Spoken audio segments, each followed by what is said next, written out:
na yung si Yesu Cristo ay pangalan nga daw po ng anak. Yung po ang gusto ko po talagang laging tutulan dito kasi nabasa ko po yung talata na talagang hindi lamang sa anak yon. Yun ay sa ama talaga na ibinigay nga kay Yesu Cristo. So, Sige po, pagpatuloy po na. Natural lang po yan yung mga ganyan. Pero daigin niyo po siya ng salita ng mic. Daig po niyo yan. Naghahanap pa po siya ng kanyang baon. Sandali lang po. Pagbigyan po natin ng konti.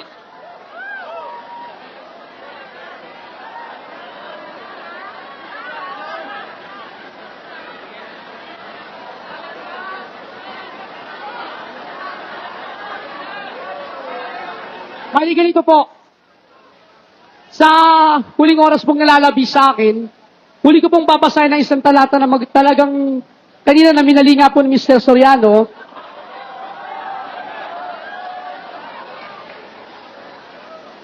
Yung pong 9:6 po ng Isaiah. Sapagkat sa ating pinanganak ang isang bata. Sa pinanganak po yung bata na hinuhula. At sa ating pinanganak ang isang lalaki, na ibinigay sa atin isang lalaki, ang pamamahalay maaatang. Ang pamamahalay maaatang. So, lahat ng kapamahalaan naatang lamang sa kanya. Kaya pati pangalan niya, binigay rin sa kanya para nga maluwalhati yung ama. Kasi kung wala yung anak, hindi na maluluwalhati ang ama.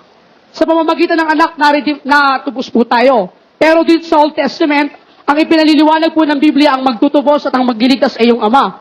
So sabi ko nga po, ang ama ay espiritu at wala nakakita sa Diyos kailanman. Kanina pinatunayan ni Mr. Soriano na siya may upuan kasi scripted. Diba?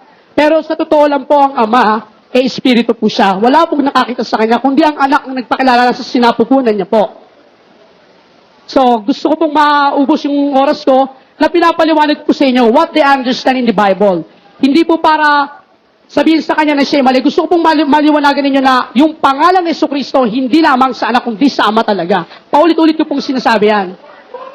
So, yung pong pangalan niya ay tinawag na makapangyarihan, a wonderful counselor, a mighty God, and everlasting Father. So, the name Jesus Christ was called the everlasting Father. Doon naman po mapapatunayan ninyo at mababasa ninyo sa 9:6 na yung pangalan niya ay eternal. Kaya dito po sa Hebreo 1:3,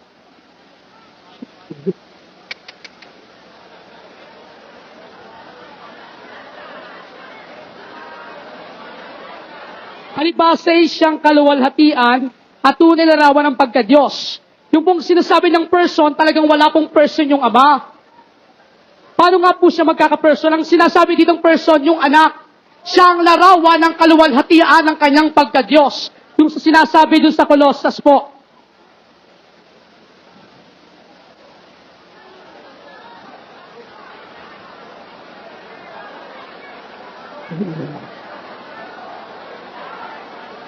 Na siyang larawan sa Colossus 1:15 po.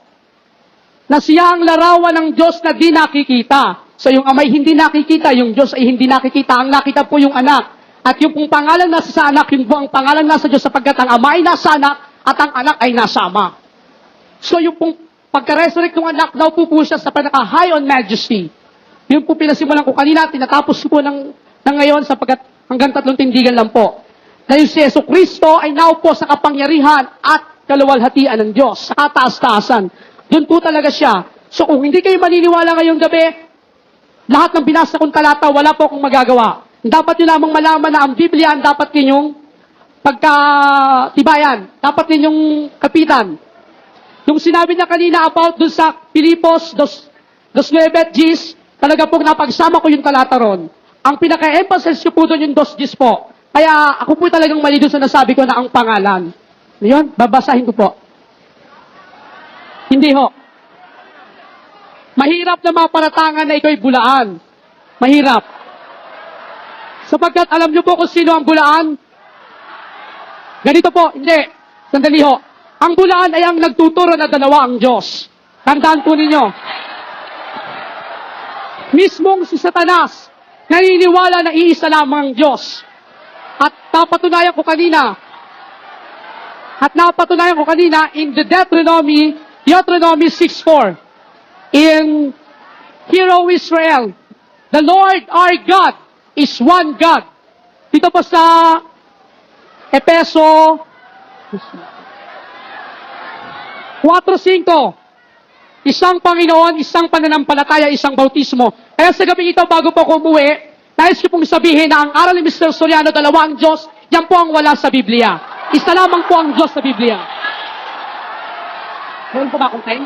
Sige po, meron ka pa pong 10 minuto. Pagpatuloy po ninyo. So kahit sa gabi ito, matalo niya ako, gusto kong malaman ng buong sambayan ng Pilipinas na ang Diyos ay iisa lamang. Okay lang. Isa lang ang Diyos. Masisira ang Biblia, masisira.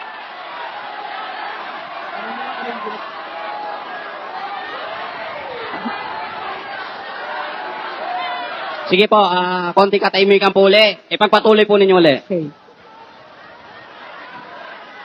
Hindi ho. Yung pong sinasabi niya na marami daw Diyos, maraming Panginoon, ang sinasabi ko po rito, Diyos yung makapangyarihan sa lahat, isa lang po yun. Isa lang yun. Okay. Yon.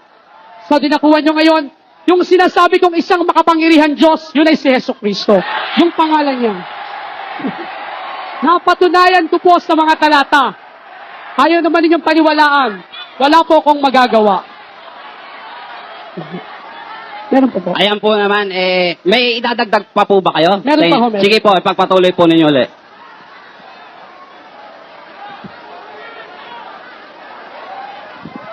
Marami po siyang talagang baon. Pagpasensyaan po natin. Dito po sa Juan 17:3, na ikaw at ito ang buhay na walang hanggan, na ikaw ay makilala nila na iisang Diyos. Isa lang po. Sa makatuwid bagay ang iyong sinugo. Mali. Ulitin ko po. Uulitin ko po. At ito ang buhay na walang hanggan, na ikaw ay makilala nila na iisang Diyos na tunay, at siyang iyong sinugo sa makatuwid bagay si Yesu Cristo. Ano po mali doon? Wala pong mali doon. Yung word of Jesus Christ, that is the true name of God. And what the 1 John 5:20 says, and this is the eternal life, Jesus is a name of the Father. So, sa sandaling pong ito, kahit na paubos na po yung oras ko, alam ko na hindi ko po kayo mapapaniwala, pero in-expose ko lang po sa lahat ng manonood. 6 minutes pa. Okay, sandali. Sandali lang po, mag-iwan lang po ako ng message kasi huling... Oh, sige. Ibigay na natin, ibigay na natin. Hindi naman para sa inyo eh. Hindi para sa inyo, doon pa sa ibang nakikinig. Ayan po, ibigay po natin ng kanyang message para daw sige. po sa inyong lahat. Hindi nga, ayaw nga nilang tanggapin. Okay, ipagpatuloy po ninyo. Okay. Sa Biblia po, nasasaad po na ang Panginoong Jesucristo, yung pangalan niya ang pinakamakapangyarihan dito. Sa pamamagitan ng pangalan niya, lahat ng dila magsasabi na siya ang Panginoon. Ang Panginoon sa Old Testament at ang Panginoon sa New Testament ay iisa. Hindi po pwede maging dalawa yon. Sapagkat ang Panginoon sa lumang tipan ay inihuhula sa bagong tipan. Kaya sa mga sandaling ito, yung pangalan ng Jesucristo, yan po ang ipinahayag sa bagong tipan at sinampalatayaan ng sanlibutan. Na doon nga sa unang Timoteo 3:16, at dakila ang hiwaga ng kanyang kabanalan, yaong nahayag sa laman, pinagpaging banal sa Espiritu. Nakita ng mga anghel, ipinangaral sa sanlibutan. Yun po yung nahayag, yung ipinangaral. Sino po yun? Hindi, the name Jesus Christ. At tinanggap sa kaitaasan ng kaluwalhatian. Okay, Yan po. tapos na po. Salamat po, marami. Ibigay na po Magandang gabi natin sa ating kapatid na si Brother Eli Soriano.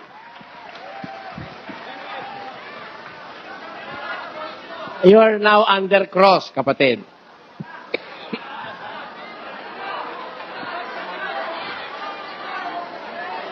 Pwede na ako mag-umpisa, kapatid? Tuloy na po natin. Ang tanong ko sa iyo, kapatid, binasa mo yung Isaiah 9:6, ang nakalagay doon, ang pamamahala ay maaatang sa kanyang balikat. Tapos sinundan mo nung salita na, kaya ang lahat ng pamamahala ka mo ay nakaatang na kay Kristo. Walang nasa Ama na hindi na inilagay sa kanya lahat. Sabi mo, ano? Hindi, sabi mo kanina, ito, verbatim sinabi mo. Sabi, lahat ng pamamahala, iniatang na sa kanya. Tinatanggap mo ba uli yun? Ang sabi ko po ganito, Lahat ng pamamahala ay naatang sa kanyang balikat. Oh, yun. po. Kaya lahat ng pamamahala nasa kanya na. Yun ang paliwanag mo eh. Sinundan mo, lahat ng pamamahala nasa kanya na. Inaamin mo ba o hindi? Oho. Ayan. Tanong. Kung mabasa ko bang hindi lahat nasa kanya, tatanggapin mo, mali yung sinabi mo. Ganito po, papatunayan ko naman po na tama. Pwede po ba yun? Kung mabasa ko, wala. You are under cross now. You're under cross. Be a gentleman. Alam mo, kahit ano pa pagkatao natin, kahit lalaki, kahit babae, we can always be gentleman. Ano? Di ba? Yung maginoo. Tinan mo si Maria, komo siya ay maginoo, tinawag siya aba ginoong Maria. Kita mo? Di ba? Kailangan maginoo tayo. Ngayon, ganito. Sabi mo, lahat ng pamamahala iniatang na sa kanyang balikat. Tapos pinaliwanagan mo, lahat ng pamamahala nasa kanya na. Yun ang sabi mo. At yan, pwede nating i-rewind yan kung i-deny mo. Ang tanong ko sa iyo uli, kung mabasa ko ba na merong wala kay Kristo, tatanggapin mo, mali ang sinabi mo. Sagot po, tinatanong po tayo. Yes. Tatanggapin mo, mali. Sige po. Kasi, kaya ako naman po nasabi ng Biblia, lahat eh. Hindi Lahat naman. general. Doon ba sa 9:6 nakalagay ba lahat? Lahat to. Babasahin ko, Ay, ha? hindi ho. Babasahin ko, ha? Teka, pababasa mo. Sige, pakibasa niyo po. Sapagkat sa atin ay ipinanganak ang isang bata. Sa atin ay ibinigay ang isang anak na lalaki. At ang pamamahala Yan po. ay maaatang sa kanyang balikat. Yun. Meron ba lahat doon? Yes, wala. Ang isabi Wala. doon, at Hindi, tinatanong ko sa'yo, doon ba sa Isaiah 9:6 na binasa mo, na pinaliwanagan mo lahat? May lahat ba ron? hindi kasi, tignan niyo po yung talata, pakiulit lang po, pagbigyan niyo ako. At ang pamamahalay maaatang sa kanyang balikat. Anong klaseng pamamahala? Ano? Siyempre, general yon. Ganun ba? Talong! Kung yan ang understanding mo, tinatanong kita, kung mabasa ko, na may hindi nakaatang sa kanya, tatanggapin mo, Mali ka. po ako. Ha? Mali ako. ka. O, sige, babasahin ko, ha? Doon lang po sa talatang Tingnan yon. ha? Tingnan nyo, Hindi ha? naman po lahat ng sinabi ko Tingnan nyo, ha? mali. Sabi ng Biblia ganito, sa 24 ng Mateo, patandaan nyo po ang talata, 24 at 36.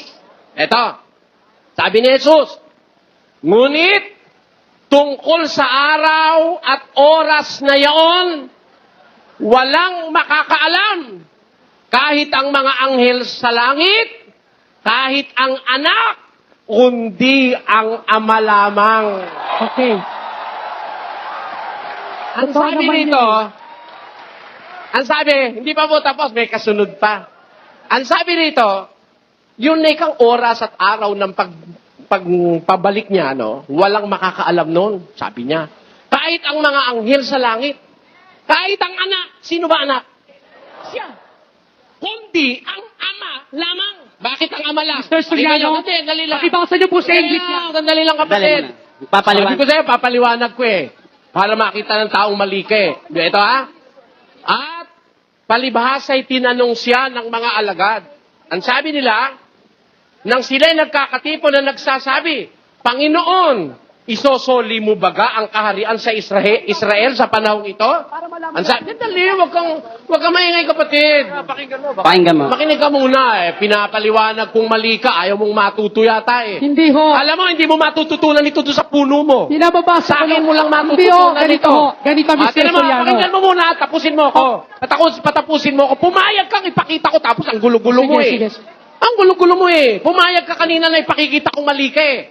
Ito, sabi ni Jesus, yung oras at araw ng kanyang pagparito, walang makakaalam nun. Kahit mga anghel sa langit, kahit ang anak siya, kundi ang ama lang. Bakit? Sabi ni Jesus dito, tinanong nga siya ng mga alagad na nagsasabi, Panginoon, isosoli mo ba ang kaharian sa Israel sa panahong ito? Sinabi niya sa kanila, hindi ukol sa inyo ang pagkaalam ng mga panahon o ng mga bahagi ng panahon na itinakda ng Ama sa kanyang sariling kapamahalaan. Kita nyo? Yung pamamahala ng panahon, sarili ng Ama yon. Miski si Kristo, hindi niya pinakikialaman yon. Ang katunayan, miski siya, hindi niya alam kung kailan siya bababa rito. Yung oras at araw. O sige, sirain mo yung sitat na yan. Mr. Soriano, pwede sige. pong favor, pakibasa niyo lang po sa English. Alin? Yung sinasabi pong anak dyan, hindi po si Kristo. Sa English po. Alin? English translation. Sa Matthew 24:36, sa English Hindi si translation. Kristo? Hindi si Sige Kristo? po, tignan niyo po. Hindi si Kristo? Sige po, tignan sa English po. Basahin natin, basahin natin. Sa English. I will read for you Yeah, sige po. I will read for you 26 translations of the English Bible. Ito po, bali lumalabas na parang showdown na ang dating nito eh, no? Oo nga, showdown na Ngayon eh. po, lahat ng tatanong nyo, sasagutin ni brother. Lahat naman ang Sige. tatanungin ni brother. Sasagutin nyo. Sige. Pag hindi nyo nasagot, aminado na kayo. Okay? Sige. Pag nasagot naman ni brother, okay, siya ang nanalo. Okay? Oo. Umpisahan na po natin. Sige. Sa may King James po, Mr. Soriano, sa King James translation po. Babasahin ko. Oho. But as to that day and hour, knoweth no man, Yun. not even the angels of heaven, Yun. neither the Son, but the Father only. Amen? Mr. Soriano, magkaiba tayo ng Biblia. Tignan niyo po. Alam mo, kapatid. Teka muna. Tala mo, kapatid, Ay, huwag kang Ito po sabi po sa English, sa King James huwag po. kang hahatol na mali ang Hindi. aking Biblia. Tignan niyo po. Ang Hindi. sabi po ito eh. Teka Oh. muna. Sige ho. Magkaintindihan muna tayo. Kaya ako po Ang kasi ibig mo ba ngayon. sabihin, ang official na paniniwala mo, ang King James Version? Hindi naman po sa ganon. Dito ang tingnan mo. ginagamit natin. Bakit mo Hindi, hahatol? oh. Teka muna. Ang ginagamit po natin dito mula pa sa pasimula, puro King James na eh. Sino nagsabi sa'yo? Hindi ako, puro King James ang Ikaw ginagamit ko. ang Kaya King James gumagamit ito. niyan. Ako King hindi. James ang ginagamit. Ang ginagamit ko, lahat ng Bibliang mga matatandang salin. Yun ang ginagamit ko. Ha? Okay, Kaya hindi mo nakita, 26 translation of the English Scriptures. Sandali po, Mr. O, di mo, Soriano. ha? Kaya, para sabihin mo sa akin, ha? Ako, dadalhin mo ko sa King James. Unfair. Ang usapan natin, patutunayan mo yung iyong paksa ayon sa Biblia. Hindi sinabing ayon sa King James version ng Sige po, Biblia. pwede ko pong basahin. Mali yun. Mr. Mali Soriano, yun. excuse Yung me. babasahin mo nga, mali eh. Oh, paano na yan? O, paano kaya? Sino ngayon ang tama? Ganito po. O. Paano kayo Bakit ako hindi makakasiguro? makakatiyak na mali ang babasahin Aba mo? eh. Mr. Moderator, hinto niyo yung oras ha, dahil Okay, sayang ang okay. oras ko eh. Paano ako hindi makakatiyak na mali yung babasahin mo? Bakit Kung po? magbasa kayo talagang minamali mo. Ay, hindi ho. O, di Kahit ba? isa rito, kahit yung nakagreen ang bumasa. O, tinan mo ha. Bibigyan kita ng halimbawa. Sabi mo kanina, Tapos na. ipinahayag ko ang iyong pangalan na ibinigay mo sa akin. Wala naman sa Biblia yun. Inilista ko, nung siya'y nakatayo na after my cross, ipinahayag ko yung pangalan na ibinigay mo sa akin. Wala namang ganun sa Biblia, minamali mo eh. Ipinahayag ko ang iyong pangalan sa mga taong ibinigay mo sa akin. Hindi ho. Yun ang nakasulat. Basahin niyo po ulit, pakibasa. Kanina, naobserbahan ko talagang Ay, hindi sinasadya. Sandali! Sinasadya mo talagang magmali. No. O, tingnan mo ha. Hindi ho. Eto ha. Basahin Ayan, niyo. kapatid, ha? Pakinggan muna. Pakinggan Pakinggan mo muna na ito. brother. Pakikita ko sa'yo, manood ka sa Lunes. Ipakikita ko sa'yo ang katakot-takot na kasinungalingang ginagawa mo. Yan sa tape na yan. Pakikita ko sa'yo. Sinasadya mong imali. Yan, tuloy niyo Kasi ho. nire-recite ko na kasi yung talata. Yan. Oo. Sabi sa 17:6, at ipinahayag ko ang iyong pangalan sa mga taong ibinigay mo sa akin dito Yun. sa sanlibutan. Sila'y sa'yo at sila'y ibinigay mo sa akin at kanilang tinupad ang iyong mga salita. Yun ang 17:6. Ang tanong ko po ganito. Paano nyo nga ipapaliwanag na meron palang ibinigay sa kanyang pangalan? Babasahin ko pa, no? Hindi, tao binigay dyan, hindi pangalan. Hindi ho. Hindi, ulitin natin. sige, ha? tuloy niyo Kasi, ho. nire-recite ko na kasi yung talata. Yan. Oo. Sabi sa 17:6, at ipinahayag ko ang iyong pangalan sa mga taong ibinigay mo sa akin dito Yun. sa sanlibutan. Sila'y sa'yo at sila'y ibinigay mo sa akin at kanilang tinupad ang iyong mga salita. Yun ang 17:6. Ang tanong ko po ganito. Paano nyo nga ipapaliwanag na meron palang ibinigay sa kanyang pangalan? Babasahin ko pa, no? Hindi, tao binigay dyan, hindi pangalan. Hindi ho. Oh. Paano nyo nga ipapaliwanag na meron palang ibinigay sa kanyang pangalan? Babasahin ko pa, no? Hindi, tao binigay dyan, hindi pangalan. Hindi ho. Dito po sa Juan 17:3. Na ikaw at ito ang buhay na walang hanggan, na ikaw ay makilala nila na iisang Diyos. Isa lang po. Sa makatuwid bagay ang iyong sinugo. Yung mali. Dito po sa Juan 17:3, na ikaw at ito ang buhay na walang hanggan, na ikaw ay makilala nila na iisang Diyos. Isa lang po. Sa makatuwid bagay ang iyong sinugo. Yung mali. Sinasadya mong imali. Akala ko kanina tinanggap mo talaga nagkamali ka lang. Pero nung tumayo ka uli, sinasadya mong imali. Sabi mo, eto, verbatim sinulat ko, ipinahayag ko ang pangalang ibinigay mo sa akin. Biro mo, ang nakasulat sa 17:6, ipinahayag ko ang iyong pangalan sa mga tao. No, hindi po yan. Pakibasa niyo po. Basahin niyo po mabuti. Di ba tinututulan mo yung sinabi ko? Hindi o, yung Sige, basahin ninyo. tapos na ang diskusyon pag nabasa mo. Tapos sige na. po. Talo na ako. Sige, pag nabasa mo yan. Sige, Ganito. patunayan mo. Ano, Mr. Moderator, pwede ba kayong bumasa? Okay. Pwede kayong bumasa? Tapos na ang diskusyon pag nabasa mo yan. Sige po, basahin niyo. Sige, pakibasa Ulitin niyo, niyo po muna yung Sir binasa ninyo. Yung sinasabi ninyo. 17:6, pakibasa. Oo. 17:6. Ito po, Naku, pakibasa anong niyo. tala, ano yun? Yung pong sinabi ninyo. Juan 17:6. Sige. Ang sinabi Juan niya ganito, 17:6. ipinahayag ko sa mga tao ang pangalang Anak, Pakiulit niyo nga po. Juan. Yung sinabi ninyo, Mr. Soriano. Babasahin muna natin. Sandali. Bago niyo Basahin na lang basahin. natin. Hindi Basahin mo na. na lang natin, Mr. Sandali. Moderator, Bago niyo po 17:6. basahin, pakiulit yung sinabi Hindi mo ninyo. na. Tapos na. Tapos na ang diskusyon. Basahin na. Sandali. Babasahin na lang natin para Basahin sa na lahat. natin. Okay? Sinasadya mong imali. Sinasadya mo. Talagang garapal ka. Okay, ito po. Nakakagalit ka. Oh. Pabasa na lang natin sa moderator. Pabasa na Babasahin lang na po natin. natin para po sa kalinawan ng buong Sige, sambayanan. basahin natin. Ito po, nakasulat sa 17:6. Ipinahayag ko ang iyong pangalan sa mga tao na ibinigay mo sa akin mula sa sanglibutan. O, nakita nyo? Sila'y iyo Kita nyo? at sila'y ibinigay mo sa akin. O, tama. Di minamali mo at tinupad talaga. nila ang iyong salita. Oo. Paano nyo kayo ipapaliwanag na meron palang ibinigay sa kanyang pangalan? Babasahin ko pa, no? Hindi, tao binigay dyan, hindi pangalan. Hindi ho.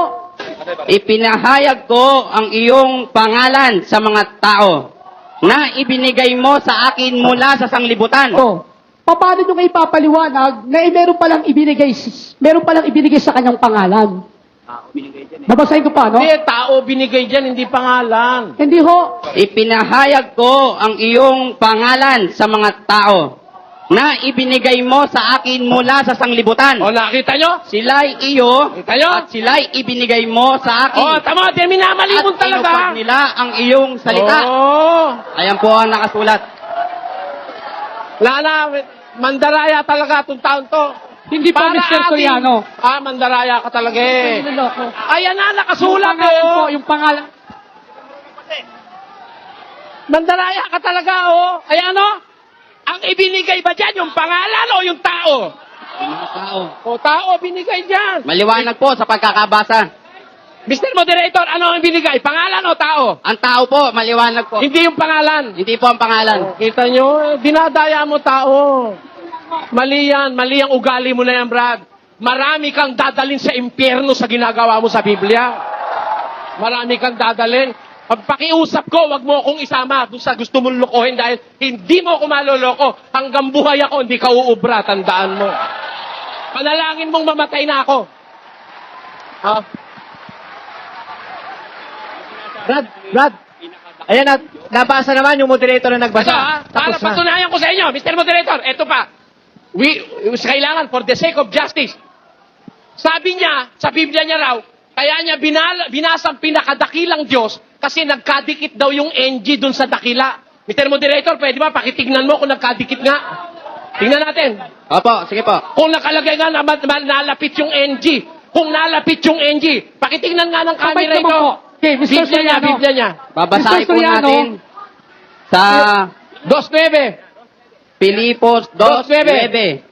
Kaya siya naman ay pinakadakila ng Diyos. Yung bang nang, Oo. yung bang nang magkadikit ba yung Yun nga ho, pinakadakila sa sinasabi ko Hindi kanina. po. O, tinan nyo, yan napakasinungaling talaga Magkaiwalay nito. Hindi po, ganito po, kahit kayo po lumapit sa Biblia ko, lapitan nyo po, tignan nyo po, titignan nyo lang po kung bakit nyo po nasabing nagkamali ako ng basa. Kasi yung NG napalapit po dun sa ano. Eh dahil sa sobrang kaguluhan po natin, ganito po, kahit kayo po lumapit sa Biblia ko, lapitan nyo po, tignan nyo po.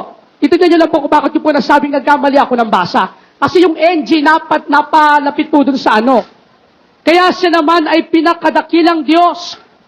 Kaya siya naman ay pinakadakilang Diyos. 2:9. Pilipos 2:9. Kaya siya naman ay pinakadakila ng Diyos. Yung bang nang, Oo. yung bang nang makadikit ba yung Yun nga ho, ang pinakadakila sa sinasabi ko kanila? kanina. O, tinan nyo, napakasinungaling talaga Magkahiwalay nito. Sisters, Sinungaling. hindi magkahiwalay. Malaking kasinungalingan yan. Malayo.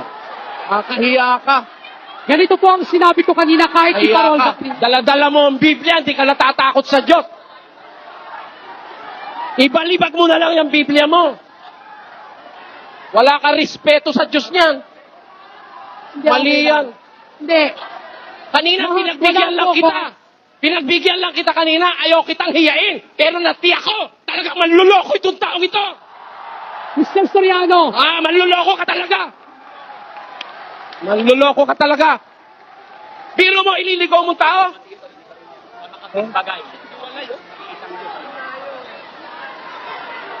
Manluloko ka. Masama yan, kapatid. Sabi ko na sa'yo, ang pinag-uusapan dito, kaluluwa. Kaluluwa ang pinag-uusapan dito. Mali ang ginagawa mo na yan. Wala ka respeto sa Diyos, wala ka pa respeto sa sarili mo. Malayo, malayo. Sinungaling mo. Mali. Kahit abakada, makikita to eh.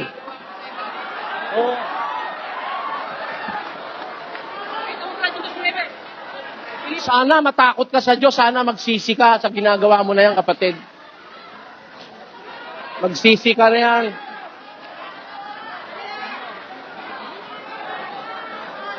Hindi.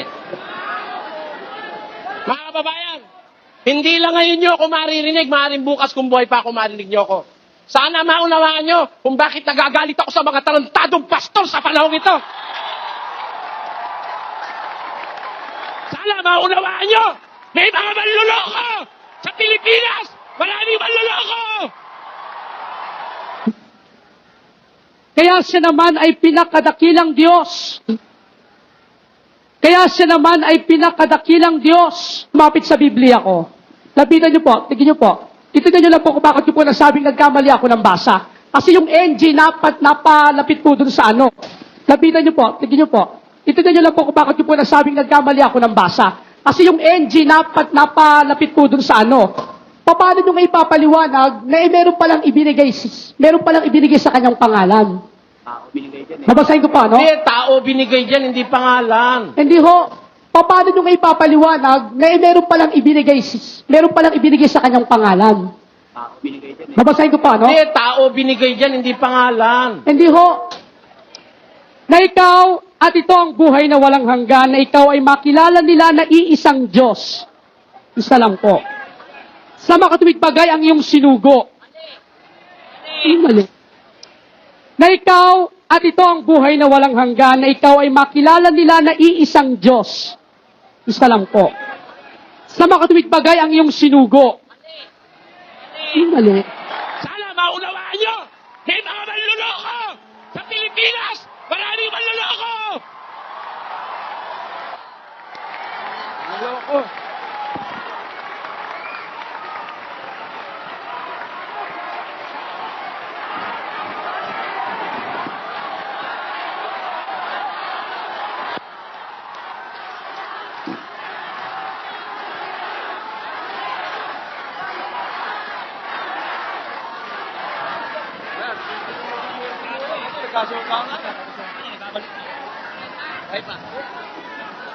Magandang gabi po.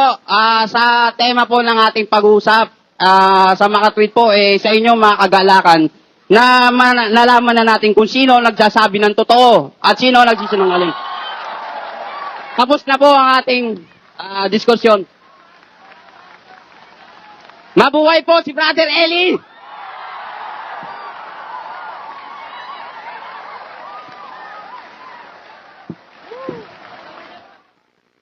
Po ako. Hindi baling mamatay ako. Mabuhay lang kayong lahat. Maligtas lang kayo. Siguro, kung kayo lang po'y naunawaan nyo ko, hindi kayo magagalit at atakihin ko mga manluloko sa Pilipinas. Naunawaan nyo lang ako. Maraming salamat po. Pagpalain kayo ng Diyos. Magandang gabi po sa inyo lahat.